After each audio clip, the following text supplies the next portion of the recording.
Hey guys, today we're going to be on a shell swap on the Nintendo 64. Here I'm showing my old one. It's got that broken port in the front.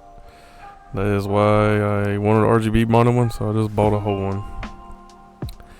And I'm going to be showing off the extreme green shell, all that good stuff. I got HD Retrovision cables, an expansion pack, a memory card for it. Just basically about everything I can get for the N64. Just to preface, I shot this like 2 or 3 days ago, and I've been battling a sinus infection, which the last few of my videos I've been sick. I was still not 100% over it. I struggled immensely with this. I screwed up 50 times. I couldn't remember where the screws went. I put the wrong stuff in the wrong spots. And when I finally got it together, it wasn't displaying a signal. I ended up taking it apart 2 or 3 times off camera, trying to figure out what. Thought maybe I messed up the RGB mod part of it, but turns out the expansion pack port, I had to clean that really good and clean the new expansion pack, and then it worked just fine. So right here we're showing off the controller. Everything's extreme green. I like it. They didn't actually make the console in that color. They did make a controller in that color, so I thought, hey, why not? Let's go for it. And it came with a little keychain thing from Retro Fighters, I'm sorry. Getting all the crap out the way.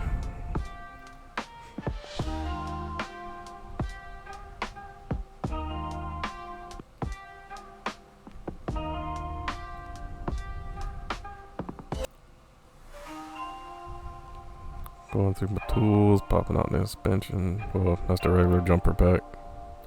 Like I said, I've been sick, so sorry if I don't sound. Somebody said I don't sound enthusiastic at all. Because part of it's being sick. Part of it is I'm just not that type of person anyway. I don't know how to get excited for things that are not that exciting. I'm not treating these as how-to videos and stuff. I'm just kind of showing like, anybody can do this stuff. You just kind of go for it. Here I'm trying to use the security bit that came in my little kit, but it didn't work. So I'm using the screwdrivers that actually came with the GameCube kit, which has the little security things on it. And you guys don't have it. It actually came with the GameCube shell, but they're like $2 or $3 on Amazon. And in fact, those green ones that are laying around are actually for like cartridges and stuff, so you can take apart 64 and Super Nintendo cartridges. They had the little security bits on them.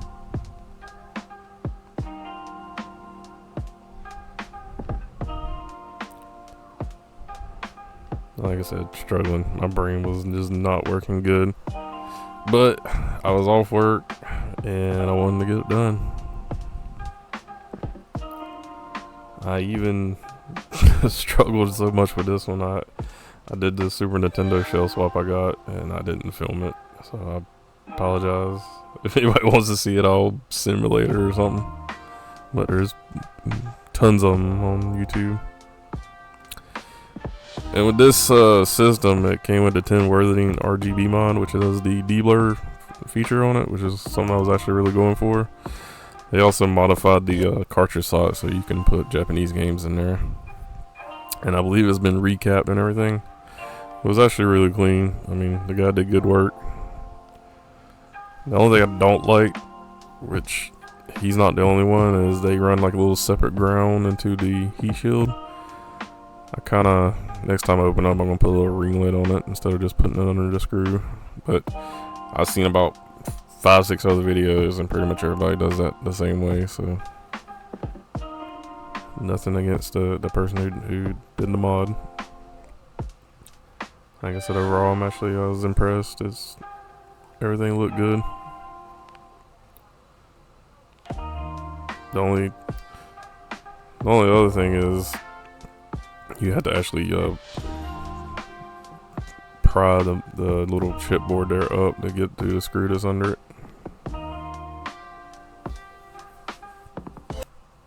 And again, that's not nobody's fault. It's just different N64s have different heat sinks. Some of them are actually flat, so they'll put it a little further back and you can actually get to the screw, or some of them actually have little notches to get to the screw underneath it.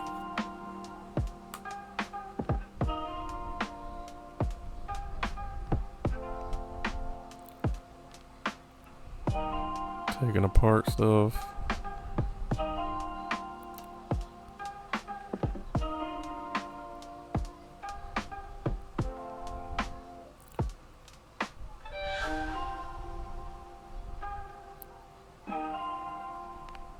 Just gonna let this run in its entirety. Do have it at 2x speed. I wish I worked this fast normally. But I'm not even gonna cut a whole lot out this video. I'm just, like I said, it was a struggle, but I do have it working. Everything's awesome. I'm just one of these people, I don't have a lot of room in this game room, so I like to get stuff done so I can go ahead and, you know, pack up and put in storage and get things out the way. Right now I got boxes of stuff sitting all around here. It's just starting to wear on me.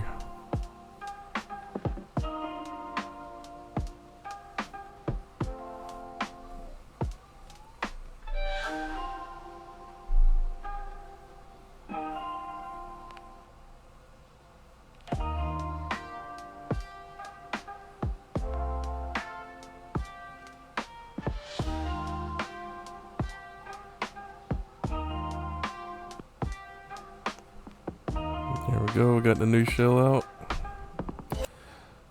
I did remember those little metal clips on the N64. I did not remember those on the Super Nintendo.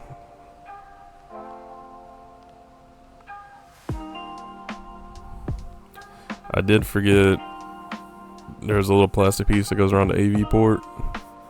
So I get like 90% of the freaking board back in, and I realized I screwed up. But I did just take all the screws out in the back row, which I think I kind of paused it out of camera, but I do point it out and kind of got it slid in there. Which didn't really matter because I ended up having to take it all back apart later on. So I could have saved myself some effort right there.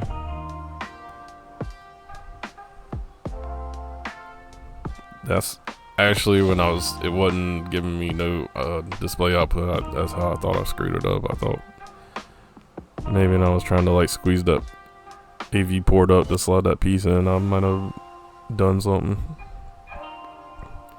I was being very careful not to, but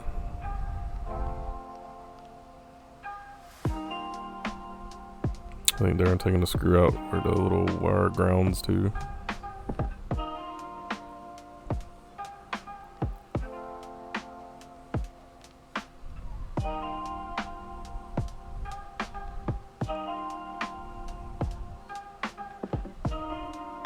And those are like the little things where the expansion pack goes. And I put one upside down like a complete idiot, and I don't know how I didn't realize that from the start. Again, I was sick. I'm not even really making an excuse. I'm just stating the fact that was what was wrong with me.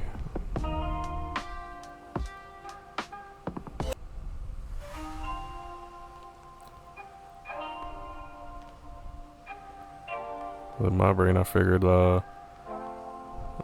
since I was just gonna do the voiceover thing like I did on the last one, I can do that, film it, and come back and talk later when I didn't sound so bad. But I don't know, maybe it makes for good entertainment. Usually you just see everybody kind of like breeze through and they don't never screw up, make any mistakes. I did just watch Russ Lyman's video where he did this the Tim Worthington RGB mod, and he fudged it up a little bit, but I'll give him some props. He did try to do all the soldering himself.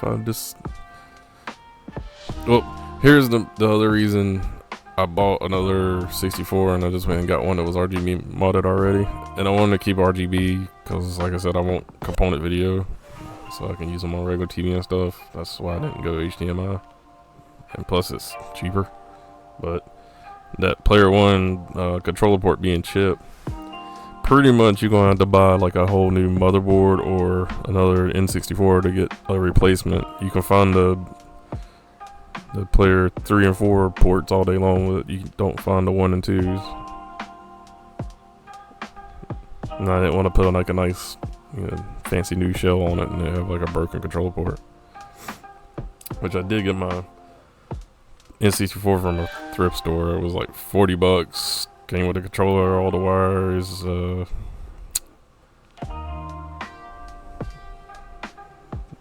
second Banjo-Kazooie. I can't think what it's called right now. Banjo-Tooie. And it worked. So I've had it for a good while.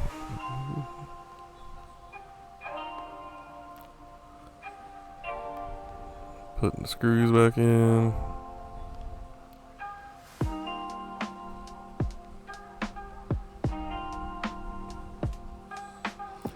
And if you notice, I try to group all the screws so I know which ones go together, but I still end up somehow screwing it up all the time.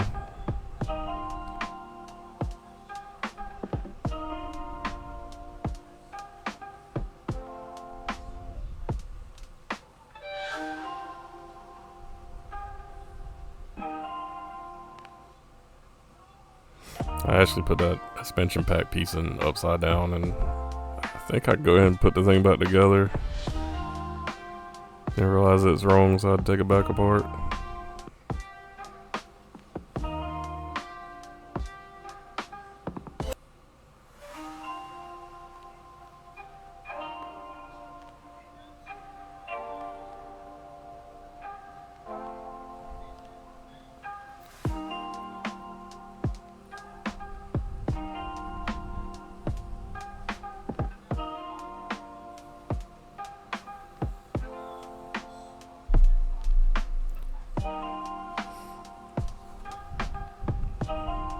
Let's see.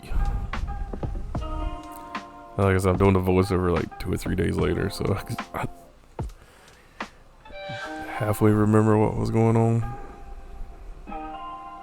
I know I get basically all the screws in, and I realize I left that little piece on the AV port off.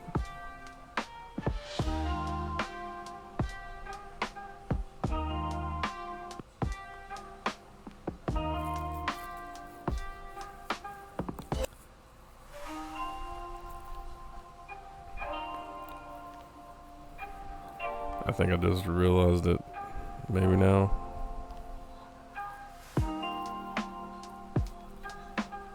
Maybe not.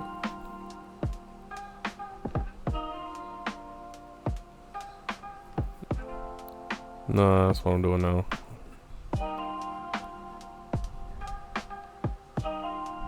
Also, shame on me for having it just out of freaking frame. See there, the power of me pausing it and fixing it. Now I'm putting the screws back in.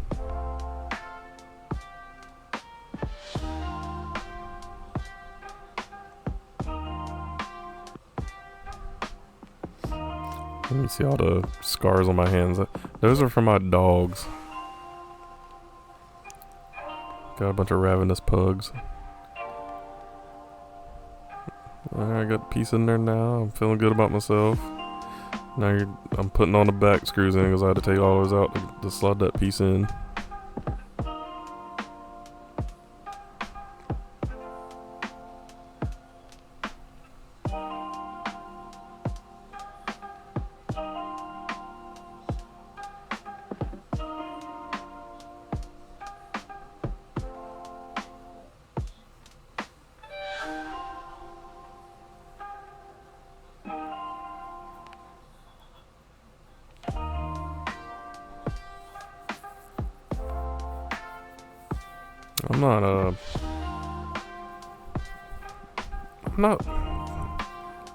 I'm not sure, like, I'm not a Nintendo fanboy at all.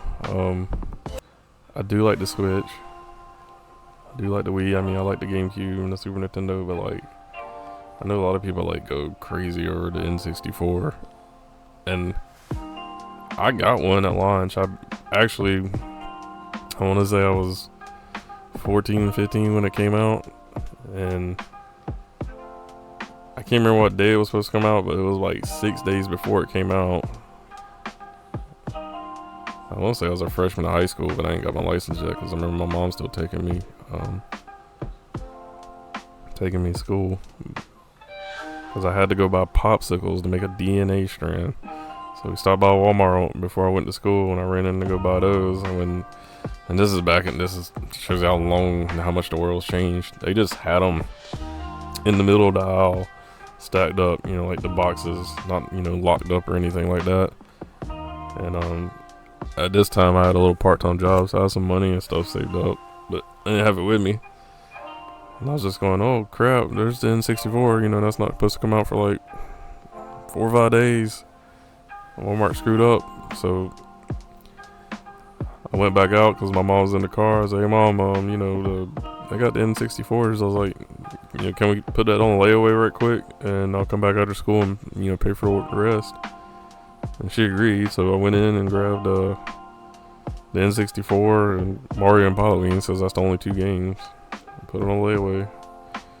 And I love Mario 64. I did not like Halloween's, just not my type of game.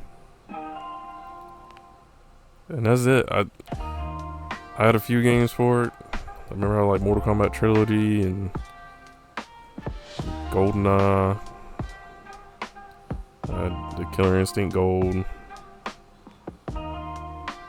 I don't think I bought either of the Zeldas because I just borrowed them from my friend. I don't know.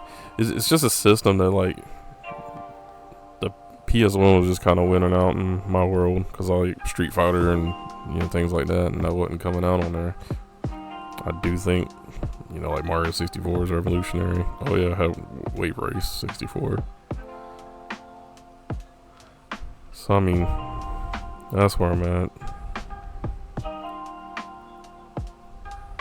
But I do plan. I think I got like 4 N64 games right now. I got a few I want to pick up. I want to get most of my childhood stuff back, but that's about. And a few more things. I like JRPGs. I like shoot 'em ups. N64 didn't have none of that stuff. Here I'm getting these things going. Putting those little springs on to make sure they're going the right way. And I end up putting the translucent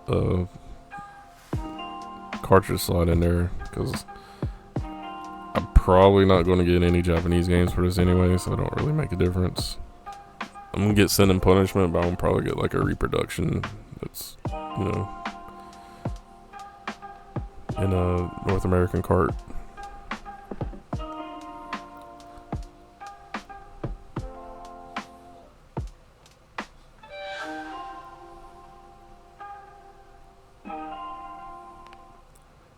There you go. I got that one backwards. It takes me a minute to figure out one's longer than the other.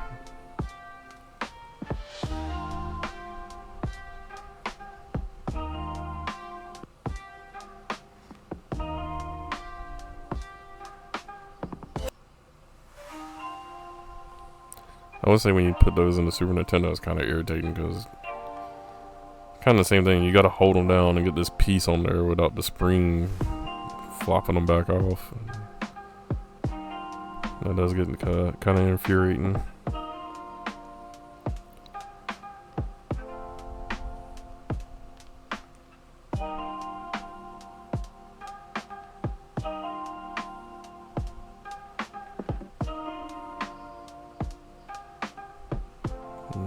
Putting in the screws. And I got that's a little like fake blue leather desk mat I'm on, so I don't really worry too much about things getting scratched up while I'm working on it. I think it's like $10 Amazon if y'all want one. And I do go, it came with the Ultra 64 badge. You can see down there at the bottom. I wanted the regular Nintendo 64 one up there. And I also go with the black feet, even though it does come with translucent black ones and translucent extreme green ones. I don't know. I feel like it's like kind of too much green going on. Plus the black feet kind of match the badge. Here I'm trying them out to see how they look.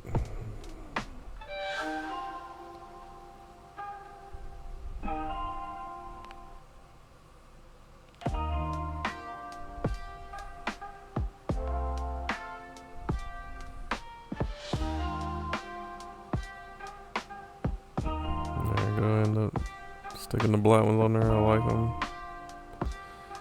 Popping the top on, even though it's gonna come back off in a minute.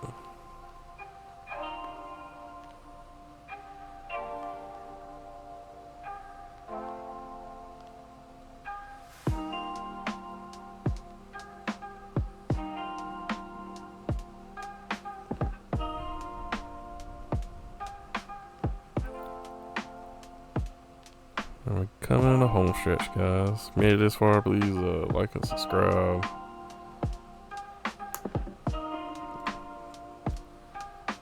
I'm gonna be putting out videos pretty regular.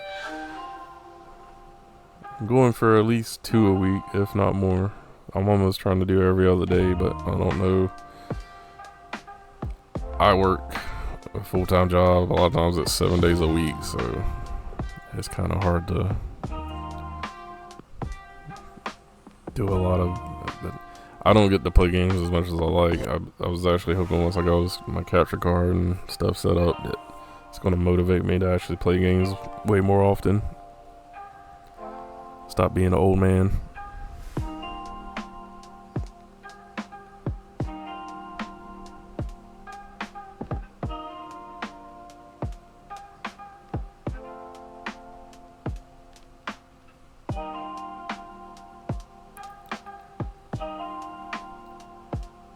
Any questions or anything?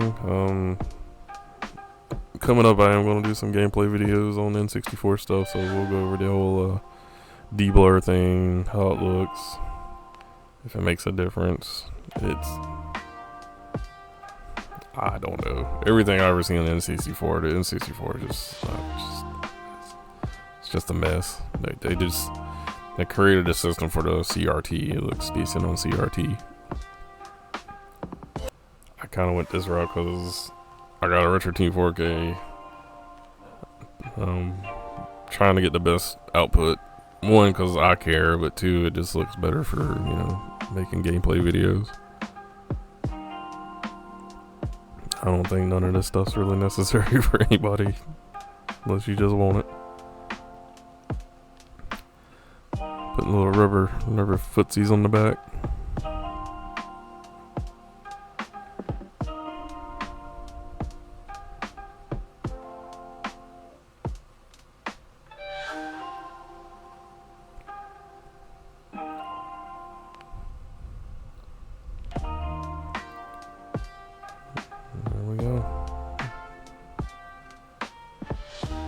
Sticking the memory thing in there. I think I must have already flipped that little metal piece in there over. Or maybe I just realized it now. Yep, I just realized it now. So I took it back apart. Flipping it back over. Like the genius I am, I fixed that.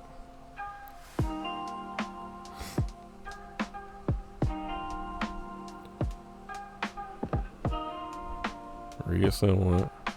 I swear I've taken this. I'm a certified freaking professional at taking apart an N64 now because I've done it like 6 times in like a hour and a half span.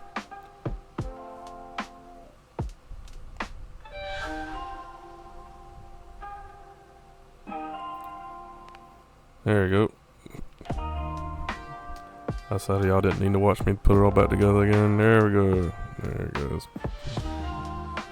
Got in there that time.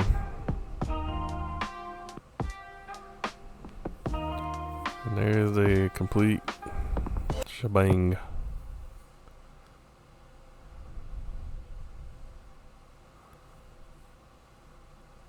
And it matches the controller pretty good.